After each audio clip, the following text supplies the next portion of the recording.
we really have a great opportunity to speak into them and to speak for them, to speak with them, right?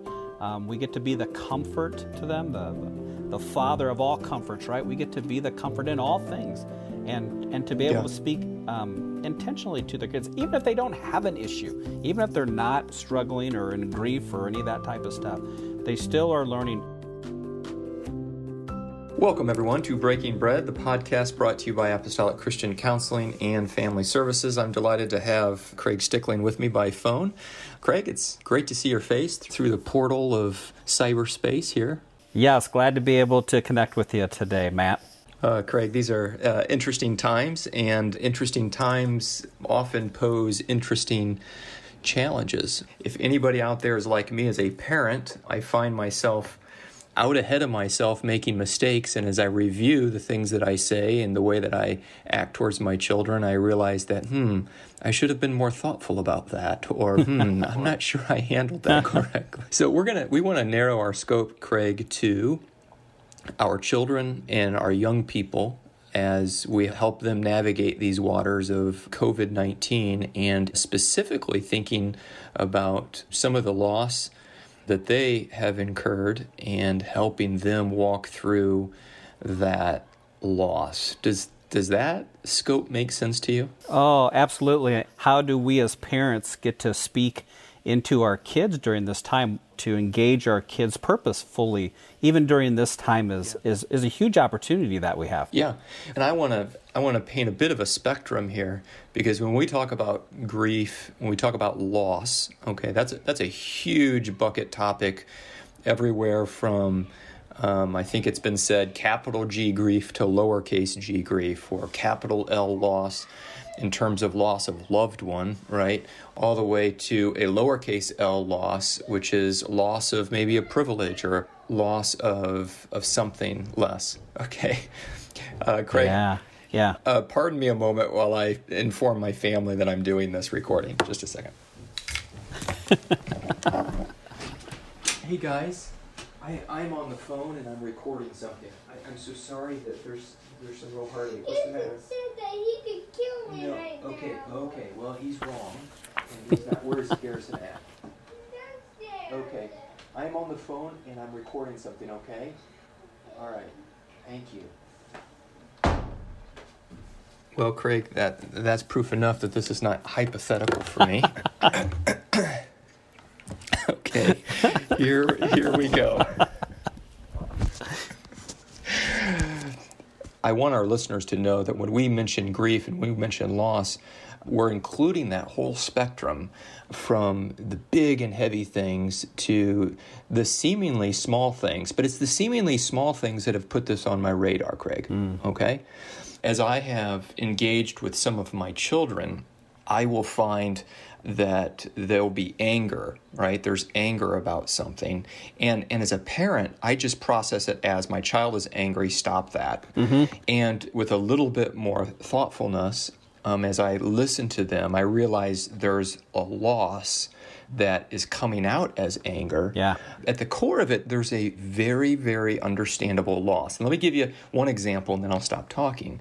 So, my daughter's in the 8th grade, and she wants closure on 8th grade, and that closure may or may not happen, and that's loss, isn't it? Absolutely, Matt.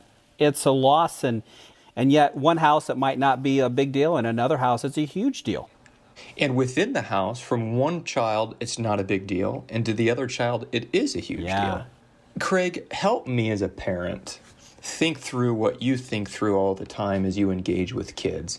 Because I feel like I need a pair of lenses, right? I need a refreshed thought process to get me out of myself and into their world. Yeah. Great question, Matt. And what a great one to be reminded of as adults. As parents, right, we've moved past, we've experienced so many ebbs and tides of the grief cycle that we are kind of comfortable in knowing that, okay, this too shall pass, and we have that kind of understanding, growth, confidence. And yet we have to remember that our kids are very early and new in this experience and this cycling of trust and understanding how things are going to work out.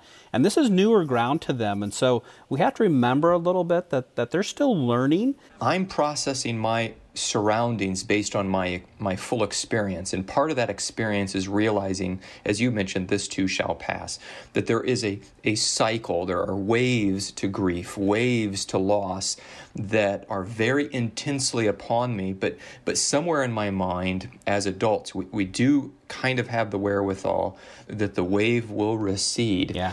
But for a kid who doesn't have that experience, this lack of closure or this loss that they are giving up is catastrophic. Yeah. What is going to happen? I don't know how long this is going to go on. Is this, for kids, their mind is can sometimes be that pretty black and white concrete. So this is now, does this mean this will be like nearly forever? So their brain really has to process and wrestle with things that we don't necessarily get stuck in. Give them some perspective that, you know what, loss has occurred before. And it will probably happen again. And maybe some of that, to build that empathy, Craig, is to reflect on perhaps what things did mean to me. What did it mean for me to be in that choir at school? And suppose that was taken away from me when I was in the 8th grade.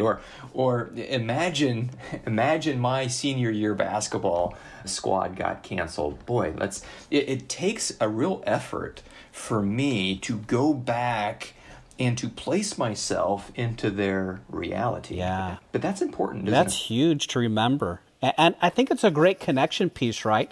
For us to be able to say, oh, when I was in 5th grade or high school, this was really what, a big deal to me. And to be able to share that.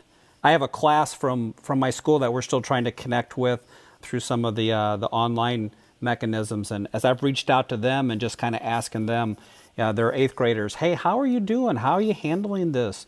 What's going on? It's interesting. Those kids that are involved in things, their loss is those things that they're not able to do, right? So the music stuff, the track stuff, baseball stuff, right? So that's where their loss is. And those kids that aren't involved in things, their loss is just connecting with peers. And that's been a huge loss to them. Even though, I can be on the phone and FaceTime, all that stuff, but they're missing, actually, it's weird to say, they're missing actually just the presence of others. Craig, give us a few more lenses what might my children be struggling with, and how can I meet them? Yeah. Well, you'd mentioned this earlier, just in understanding. I think this is a good time to understand some of the components and elements of grief and how that impacts, right? Just a simple understanding that grief is a normal process, and it's in response to a loss. So we have something that's normal that's happening in their response to a loss, right? We don't always get to dial up or dial down, hey, this isn't that big of a deal for you, so turn it off, right? It's their loss, and part of our job is helping them unpack what that means to them. And to appreciate that. That's kind of step one for us parents. Yeah. That's a critical assignment for us, because I find myself very easy to dismiss the loss and say, all right, well, listen here, there's bigger fires out here. And I start waxing eloquent about what's happening in some parts of the world, in some parts of the inner cities. And Craig, I don't need a counselor actually to tell me that wasn't a good idea in trying to minimize their loss. Yeah. What did Jesus do when he was around people? What did he do first? He was always about asking questions. And I love we take that lens of, okay, as a parent, and to say, okay, so what can I do here right now? Do I feel like I have to become the COVID-19 expert? And there might be some facts and sharing that might be helpful, but the best thing that we can do for our kids is just to be able to ask them questions and to listen. And what would be some of those prompts that you would, as you're talking with students, what are some of the prompts you're asking? Yeah. For some of my teachers at my school, we came up with kind of 4 entry points in creating dialogue based on 4 words. The first one was fear. The second one was frustration. The third one was focus. And the fourth one was future.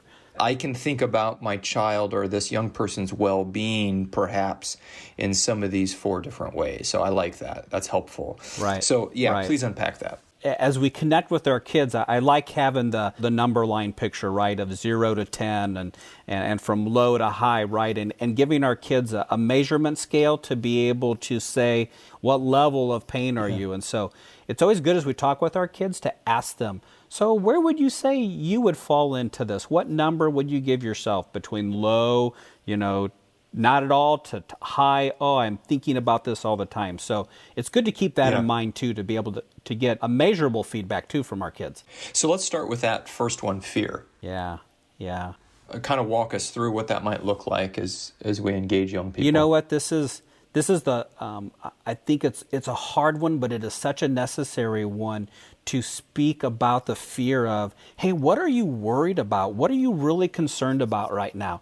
What actually is occurring? And to be able to speak into that and to hear them, what they fear, what is at their heart of being scared or afraid of. And again, like I say, in the rearview mirror of my life, I think I'm a pretty good counselor to myself, realizing that, oops, I think that was the wrong way to go. Because I find, having done that and talking about the fear with my kids, I found that I've been correcting them a lot. Like, no, don't fear that, but fear this. and I'm not sure that's real fair for me to dictate what they're afraid about. It maybe, does that make sense? Yeah, absolutely. Right, getting back to our experiences, right? Our experiences can tell us, be like, what, are you kidding me? You don't have anything to fear about that. That's a non-issue, right? So we tried to sweep that off the table as easy as possible. What is healthy fear unpacking look like? Yeah, I love the mental picture of having a cup of water, right? And our kid has a cup of water and I have a cup.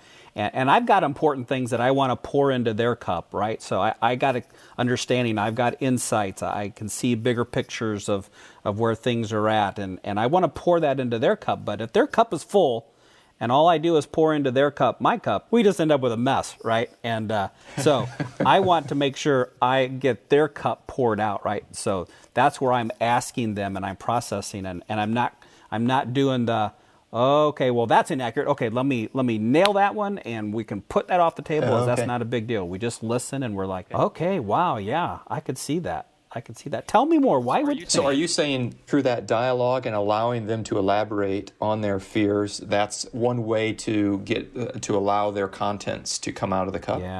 Yeah. So they get to pour out. And sometimes some of our kids, we ask them one question, and we might as well just park it for 45 minutes because they're just going to go with it, right? And other kids, we could ask them a question and they might just look at us, or they might give us a one-word answer, or they use that beautiful phrase, I don't know.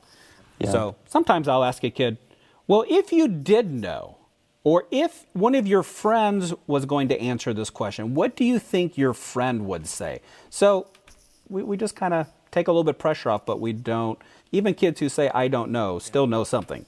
Is it a true statement to say that a lot of times it's hard for us to even read the fear meter on our kids? I mean, some wear it on their sleeve, but others mask it quite well. Oh, you know what? I was reading something on grief and how kids react and respond, and some of their signs, some of their symptoms of grief, of clinginess, or they get into this developmental regression and behavior regression and sleeping issues and concentration, anxiety, guilt stuff. And then they said, then for some kids, it is invisible, right? It is just totally invisible. You know, they just look like, well, hey, they look like they've always done. They must be doing okay, right? But it's invisible to them. So would you say it's important that parents have intentional interactions with their kids in the sense of asking, hey, is there anything bothering you? Yeah. We really have a great opportunity to speak into them and to speak for them, to speak with them, right? We get to be the comfort to them, the father of all comforts, right? We get to be the comfort in all things. And to be able to speak intentionally to their kids, even if they don't have an issue, even if they're not struggling or in grief or any of that type of stuff, they still are learning. I'm so inspired by that picture that you just cast about being like the Heavenly Father, and to think how and what ways can I model God in His attention towards His children. Yeah. Could my children come out of this season of COVID-19 and quarantine and incurring loss with a better understanding of how God the Father cares for His children? What an inspiring goal. And you're getting on to some of those other, into the future, right? To some of those other steps and stages. Let's go there. Yeah. So frustration, I think, was the second one that you had listed off. Yeah. What's that metric? I like that. It's different than fear, because fear kind of really drives in the, what is out of my control? What is I I just am so unaware of, right? But frustration is kind of this is what is impacting me. These are my changes. These are my disruptions that I am going through, right? Mom is more this, or dad is home, or dad is worried, and I'm picking up on some of those. Are just some frustrations that are there that are just as a result of the dynamics that we're in right now. Is it important to correct frustration, or is it important to process frustration? What do you do with frustration? I mean, in my world, it's not a too big of a scavenger hunt to surface frustrations. Now, what do I do when I've got them? Yeah, I think it's good to connect that frustration is kind of like the diving board to anger, right? So I can stand on that diving board of frustration and bounce up and down a bit, but man, when I go off of it, then okay, now all of a sudden I can start expressing it in different ways. I think it's good to speak about that. Hey, frustration is going to be normal, and in these situations, and to understand that, but tend to say, okay, be angry and sin not, right? Don't go, be careful what we do with being frustrated. Let's find some other things to do. I can see that you're frustrated. Oh, I understand that. So what are some other things that we can do? How can we replace some things? So speaking into that for them and giving that awareness of, okay, we understand that. Now what do you get to do? Right. So where do I take the frustration might be part of the skill set. Yeah, absolutely. And I think that's the great kind of the next word in our list, right? So we've done fear, we've done frustration. Now the next word is focus. All right. So what can I do? And I love the present mindset of this word, focus. Okay, what can we do right now? All right, this is the moment that we have right now today. What can we do right now? And that establishing a healthy mindset and attitude and action. Let's focus and think about what can we do right now. Yeah. And so you're almost providing outlet. Am I thinking through what you're saying correctly? Yeah. It's kind of a two-piece, right? It's the outlet of things I can do, things I'm able to do. So it's the physical piece, it's the action piece, but it's also the attitude piece. What can I focus on? I can take this always down to negative and I can be angry or upset, or I can bounce up and down on that frustration diving board all day, but I want to have a better attitude. What can I think differently? How can I think differently right now? So I don't have to spend all day on the frustration diving board. And even to your previous point, Craig, about having a lack of experience, they just have, from what I've observed, they just don't have near the ideas for focus. So for some of our kids, this is going to be kind of hard for them. This is going to be kind of tough for them. Yeah. Well, I really like that, helping this young person with focus. I'm guessing that loss and grief key on attention. And what I mean by that is the more acutely attentive we are to that loss, the more present that loss and grief is to us. Is that a fair statement? I mean, this is me thinking on my feet here. Right. And what you're suggesting here is that focus is sometimes the help or the remedy to help a person or help our children not be fully consumed by the loss, as real as it is. I'm not discrediting their loss. It's very real, but they're making a meal of it. Does that make sense? I like your direction with that, Matt, about sometimes realizing that, I could just go sit in my pool of feeling or my pool of loss or grief, but sometimes you just got to go do. Sometimes I just got to make myself take that walk or make myself get out that coloring book or say, you know what, I haven't played with that game or I haven't done that for however many span of time, but I'm going to go do something, right? So that action helps sometimes bring the attitude along a little bit better. Let's go now to future. Fear, frustration, focus. Oh, this is a great one, isn't it? This is where we get to really encompass hope and we get to talk about things and to be able to have conversation with our kids. And what a great question to ask around the supper table, to say, you know what would you like to see come out of our family time as a result of this? That when, and we're going to be hopeful that as, the medical field and as things get better and this will eventually kind of move on and life will go back to normal. What don't you want us to lose out of this time? Let's think about the future, right? So getting our kids to think about, hey, I really want to keep this. And so asking them about that, getting their brains turning on that is a huge part of the future element. It's interesting as we tell our stories as we age, right? We don't just think of all the good things that happen, do we? We often share about those things that were hard, those things that were very huge struggles at that time. But with time, we get to share those with a sense of just appreciation of, wow, God got us through this, and what a gratefulness in that. Is that part of the lesson of grief and loss, Craig, that you just mentioned there, that a realization that there will be a time in the future whereby we will be able to reflect on this loss through some different lenses, and some of those lenses will be quite welcome. Right. Isn't that interesting to think about? What if each family member did a COVID-19 time capsule, right? We all wrote out a page of where we were at and what we thought about this time, and we all stuck it in that little capsule thing there, and we, the Lord wills of April of 2021, we pulled it out again, right? And we read it again just to see, oh, this is what I was feeling and thinking back then, right? So every time capsule is future vested, isn't it? I think it's good to be reminded the future piece, right? That's, we look at the future of, hey, you know what? Lord willing, things will get better again. Life will get back to normal. We'll have things that we'll be able to do again. So, we'll be able to connect those things again down the road. So that will happen. I mean, that's a future piece, isn't it?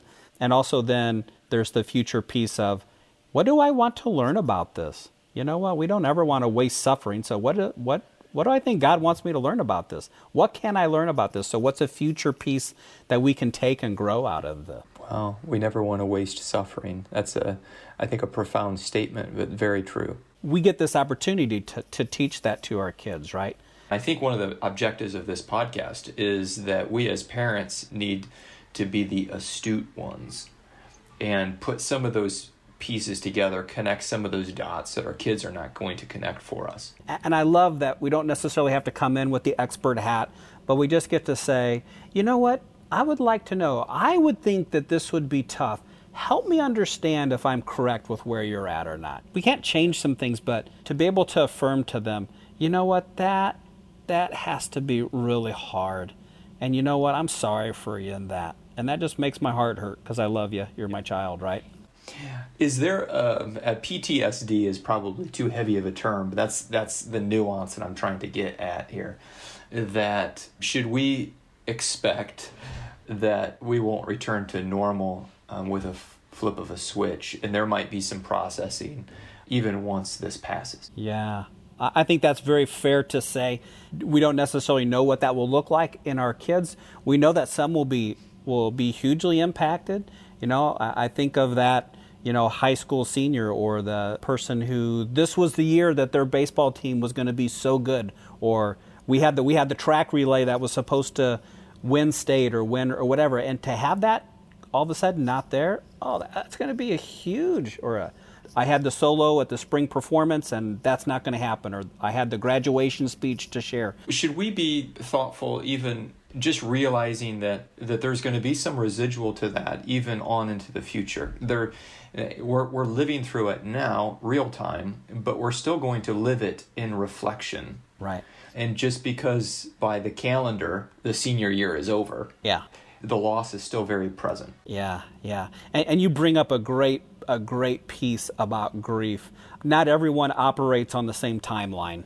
It's not like, okay, you get 3 weeks to be this, 3 weeks to be this, 3 weeks to be this, and we're done. So, hey, let's pull up that shade of normalcy again and let's go run off into the sunset, right? And some kids, they might need to recycle through that fear, frustration, focus, future lens a couple times in this down the road. They might have to recycle through that a couple times and to understand that for where they're at, okay, that's my job. I get to be there. I think that provides the level set that we need as parents too, Craig, just by that admission there, that this isn't a one and done, 4 steps to touch with your kids and you've got them repaired. But these are just some lenses to continually come back to. Yeah, absolutely. I appreciate this, Craig. This is a great deal of help for me personally and for many, I would expect. And appreciate your time and your expertise and your thought on this. Great opportunity to be able to speak and share, so thank you for facilitating this, Matt. Thanks, Craig, and thanks to each one who has tuned in to this. We hope and pray that this content meets you at a place with hope and grace, and we love each one and pray each one is blessed. Thanks.